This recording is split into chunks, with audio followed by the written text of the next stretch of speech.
473, 474. The New Orleans Saints and the Tampa Bay Buccaneers opens at 5.5. Line drops to 4.5. But how about this, though, Kyle? The line's still dropping despite your starting quarterback, Drew Brees, who we already know has a weak arm, is in a red jersey today, no pads, working off of the side. The last thing I want to hear is that my quarterback who has a pop gun arm might be damaged in that pop gun arm. And also, how about Alvin Kamara? Bone bruise in his foot? Yeah, that's easy to get over. No, it's not. So now you're going to be down Alvin Kamara, and even if he does play, maybe a little bit banged up. Looks like Chris Godwin on his way back practicing full this week. They'll know a little bit more by tomorrow whether or not they can take that cast off and he's full go. And, oh, yeah, this guy named Antonio Brown that's set to make his debut Sunday Night Football. It should be a great atmosphere. Early in the week, I really still like the New Orleans Saints if they get back Emmanuel Sanders, which looks like he's going to be able to be cleared and ready to go, and also Michael Thomas, which is always a wild card.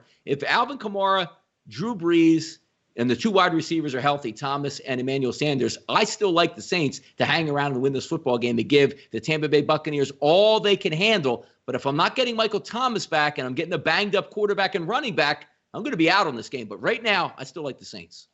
Yeah, I mean, I was with you early in the week. I liked the Saints and getting the points, but then you start, taking in some things into account. Drew Brees on the road, not very good.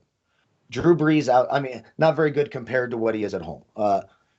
Drew Brees outdoors, not very good. Now you're looking at this game, overcast, possible rain, 18-mile-an-hour winds sustained throughout. Now we've got a shoulder injury. I know Emmanuel Sanders is back. I'm sorry, I will pass on Scrub Muffin Brees. I just don't think he can get it done against this defense. The Tampa Bay defense is legit. Now you get Emmanuel Sanders back. Maybe you get a limited Michael Thomas back. Carlton Davis is going to have no problem shutting down Emmanuel Sanders. So here we go again. Now we got Alvin Kamara a little bit banged up. I think Tampa Bay beats the brakes off of New Orleans. He gets their revenge at home. Early in the week, I like New Orleans. I'm not taking a banged-up Drew Brees outdoors with wind, possible rain. Just don't trust him enough. Give me TB12 over Scrub Muffin Brees. I will take the Tampa Bay Buccaneers. And I want to lean towards the over just because it makes some sense. But anytime you get two of these teams together, they do have two decent defenses. And you're right, throwing about that 15 to 17-mile-an-hour winds. We'll see how it plays out. But there's a reason why that line, Kyle, opened up at 54 as a total. And now we're seeing 50.5 across the board there. Yeah, and we got to keep an eye on Chris Godwin. We won't know until tomorrow. He's not going to try to catch passes till tomorrow. And then you've got, Mike Evans, Chris Godwin, and, probably the biggest dirtbag in the entire NFL.